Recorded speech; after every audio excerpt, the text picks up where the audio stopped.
Bismillahirrahmanirrahim. Assalamualaikum warahmatullahi wabarakatuh.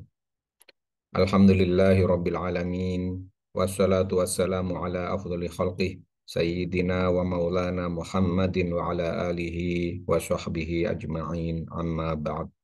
Bapak-bapak, ibu-ibu, santri semua yang dimuliakan Allah Subhanahu wa taala, kita lanjutkan taklim kita, kitab fikih untuk pemula, yaitu kitab Takrib atau Abi Suja. Saya share screen dulu ya kitabnya ya. Ini kitab fikih madhab Syafi'i untuk pemula. Share. Nah, ini. Kita kemarin sudah, ini masih bab toharoh ya, bab toharoh atau bab bersuci. Kita kemarin sudah membahas tentang pasal atau bab tentang fardunya wudhu. Fardunya wudhu. Ada berapa fardunya wudhu? Ada 6. Ada 6. Sekarang kita membahas tentang sunnahnya wudhu. Ini kita lanjutkan di sini nih, mulai dari sini. Ini kitab zaman dulu itu memang nggak ada titik komanya gitu yang rapi gitu ya. Jadi tentang fardunya atau rukunnya wudhu udah dijelasin, langsung disambung aja sama apa namanya pengarangnya ini dengan kitab apa bab berikutnya, yaitu sunnah. Wasunanuhu adapun ini wasunanuhu adapun sunnahnya wudhu asyarotu asya'a itu ada 10. Ada 10. Ini nggak pakai nomor ya, nomor 1, nomor 2, nomor 3 gitu, nggak langsung disebutkan. At-tasmiyatu. Yang pertama itu membaca bismillah ya. Kita ini sendiri, hitung sendiri. At-tasmiyatu pertama apa? Membaca bismillah. Wa ghuslul kaffaini dan membasuh kedua telapak tangan qabla idkhalihimal ina'a sebelum dimasukkan ke wadah. Nah, dari zaman dulu itu ini kan pakai cara wudhu zaman dulu 1400 tahun yang lalu kira-kira begitu ya. Jadi wudhunya itu ya pak ada wadah yang agak besar gitu, baru tangan itu dicelupin kemudian dibasuh ke muka. Nah, kalau kita sekarang kan pakai keran ya, wudhunya pakai keran ya, nggak ada qabla idkhalihi mal ina itu nggak ada. Jadi membasuh kedua telapak tangan, membersihkan kedua telapak tangan sebelum memasukkan ke wadah. Berarti sebelum berwudhu kita sunnahnya itu membersihkan telapak tangan kita dulu. Karena nanti kan semua aspek di wudhu itu menggunakan telapak tangan untuk membasuh maupun mengusapnya. Ini yang kedua ya. Yang ketiga wal madmadotu. Madmadoh itu berkumur. Berkumur masukkan air ke mulut kemudian berkumur pupuk gitu. Wal istinsyaku.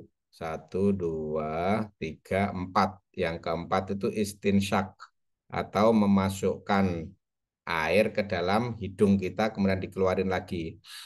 Nah, gitu biasanya gitu. Wa mashu jami'ir ro'si. Kemudian mengusap seluruh kepala. Kalau kemarin yang rukun atau fardunya itu kan sebagian dari kepala aja mengusapnya. Tetapi disunahkan untuk mengusap seluruh kepala. Mengusap itu apa? Mengusap itu pakai air sedikit, tangannya, telapak tangannya pakai air sedikit, kemudian diusapkan ke seluruh kepala. Bukan airnya sampai mengalir, enggak, nanti basah semua badan kita kan. Enggak, diusap aja, yang penting tangannya itu basah oleh air, kemudian diusapkan ke seluruh kepala. Itu sunnahnya. Wa mashul udunaini dan membasuh kedua telinga. Membasuh kedua telinga. Itu sunnah ya, membasuh kedua telinga. Dohirihima, ini dohirihima wabatinihima. Baik luarnya maupun dalamnya. Dalamnya yang bisa dijangkau oleh telinga. Jadi ujung jari kita dimasukkan ke dalam telinga sedapatnya. Nggak usah yang terlalu susah sampai apa sakit gitu nggak usah. Tapi dalam-dalamnya itu dimasukin jari dibasahin jarinya ya, dimasukin ke jari, ke dalam telinga tersebut. Nah, sedapatnya aja. Nah, itu dibersih-bersihkan. Termasuk luar-luarnya telinga itu dibersihkan dengan jari-jari kita. Bima'in jadidin, dengan air yang baru. Maksudnya air yang baru itu apa? Bukan air yang habis digunakan mengusap wajah langsung dipakai untuk mengusap telinga kita, bukan gitu. Tapi kita ambil air lagi, maksudnya dibasahin lagi tangan kita dengan air yang baru, baru em, apa diusapkan ke telinga kita. Wa takhlilul lihyati al-kaffati. Kemudian menyelah-nyelahi jenggot yang tebel. Kalau jenggot kita sedikit ya ya tetap disunahkan aja sih. Tapi kalau jenggotnya tebel itu disunahin untuk diselah-selahi. Tapi kalau jenggot kecil ya dipegang-pegang aja, dibaca-bacain nggak apa-apa. Wa takhlilu asabi'il yadaini warijlaini. Kemudian berikutnya itu menyelah-nyelahi di sela-sela jari dan sela-sela jari tangan dan sela-sela jari kaki. Jadi disunahkan supaya kita jari-jari tangannya itu di sela-selahi gitu. Supaya sambil dibasahin ya, dibasahin disela-selahi. Kaki juga gitu, dibasahin sambil disela-selahi. Itu sunnah. Tujuannya apa? Sebenarnya sih ini untuk memastikan supaya tidak ada bagian dari sela-sela jari kaki kita itu dan sela-sela jari tangan kita itu yang tidak terkena air gitu. Jadi semuanya harus terkena air. Kemudian berikutnya wa taqdimul yumna alal yusra. Kemudian em, memulai dari yang kanan baru kemudian yang kiri gitu. Jadi kanan dulu, semua anggota tubuh itu yang diutamakan itu dari kanan dulu ke kiri. Jadi misalnya kita membasuh tangan, ya tangan kanan dulu, baru tangan kiri. Membasuh kaki, ya dari kaki kanan dulu baru ke kaki kiri. Kemudian kita mengusap telinga kita, telinga kanan dulu baru telinga kiri, seperti itu terus. Jadi dari kita itu selalu dari kanan ke kiri.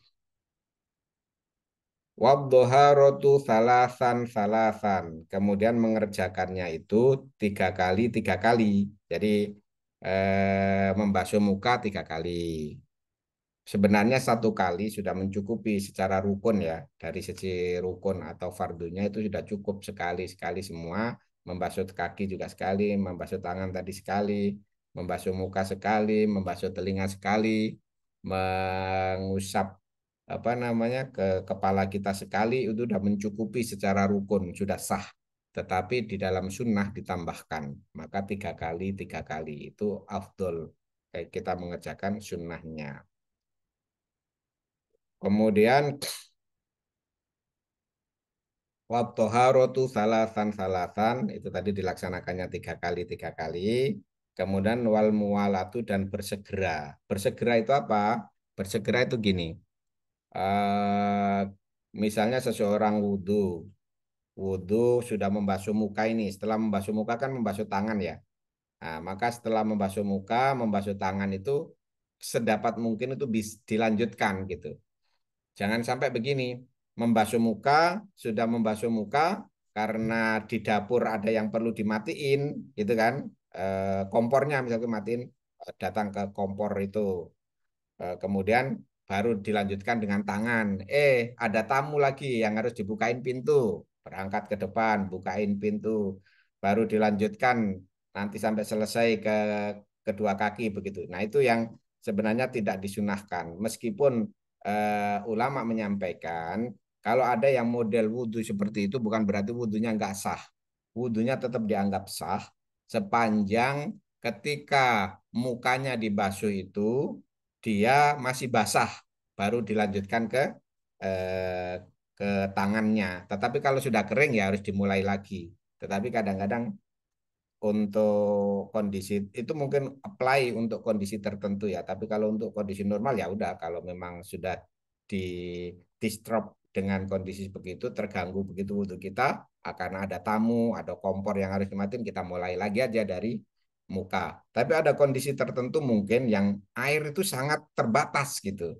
Air sangat terbatas. Kalau air banyak mah ya udah dimulai lagi aja dari awal toh dari start membasuh muka juga nggak akan terlalu apa namanya banyak nggak akan terlalu banyak masalah kan sebenarnya. Ya udah dimulai dari muka aja semuanya gitu kan. Tapi kalau kondisi tertentu di mana air itu sangat sedikit gitu kan ya. Misalnya kita hanya pakai air 1 botol gitu kan ya untuk menyelesaikan wudhu kita, tapi ada gangguan seperti itu ya dilanjutin aja.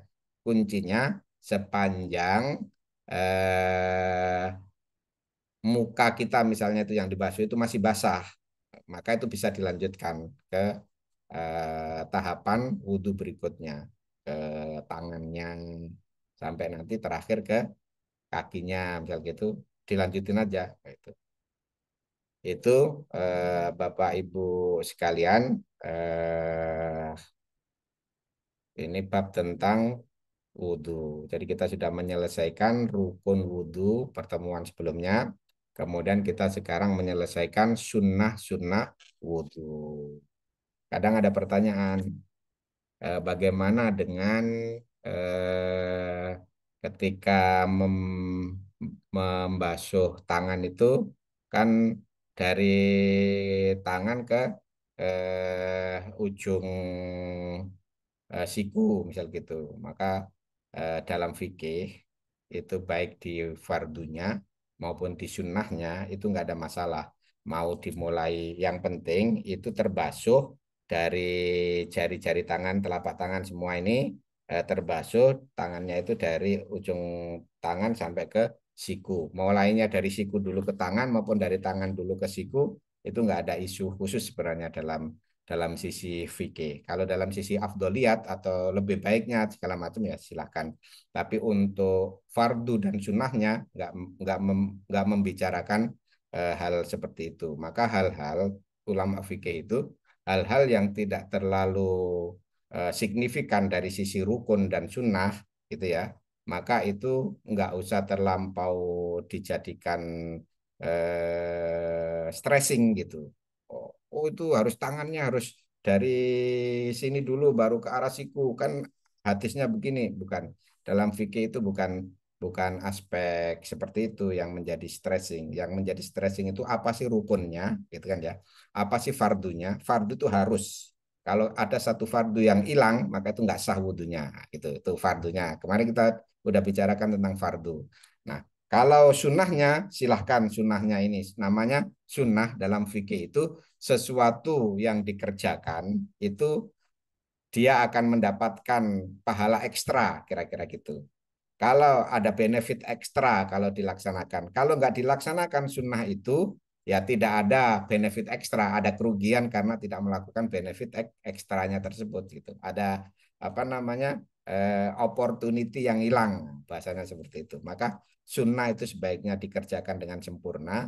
Kalau wudhu itu wajib dikerjakan dengan sempurna, nggak boleh nggak gitu. Karena kalau ada fardu atau rukun yang dia tidak dilaksanakan maka tidak sah wudhunya. Akibatnya apa kalau nggak sah wudhunya? Sholatnya juga nggak sah karena wudhunya nggak sah. Maka sangat penting ini untuk kita tahu rukunnya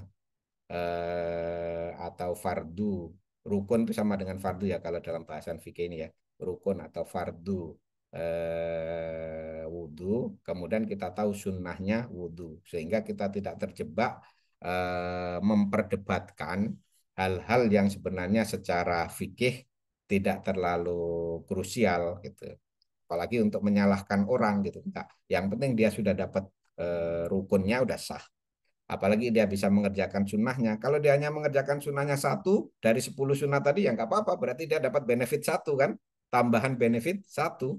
Kalau dia bisa mengerjakan 5 berarti udah separuh itu dari sunnah yang dia bisa kerjain. Kalau dia bisa kerjakan 10 berarti dia dapat benefit tambahan lebih lagi gitu. Jadi apa namanya hal-hal lainnya itu yang di luar rukun dan di luar sunnah itu tidak menjadi stressing dalam diskusi fikih.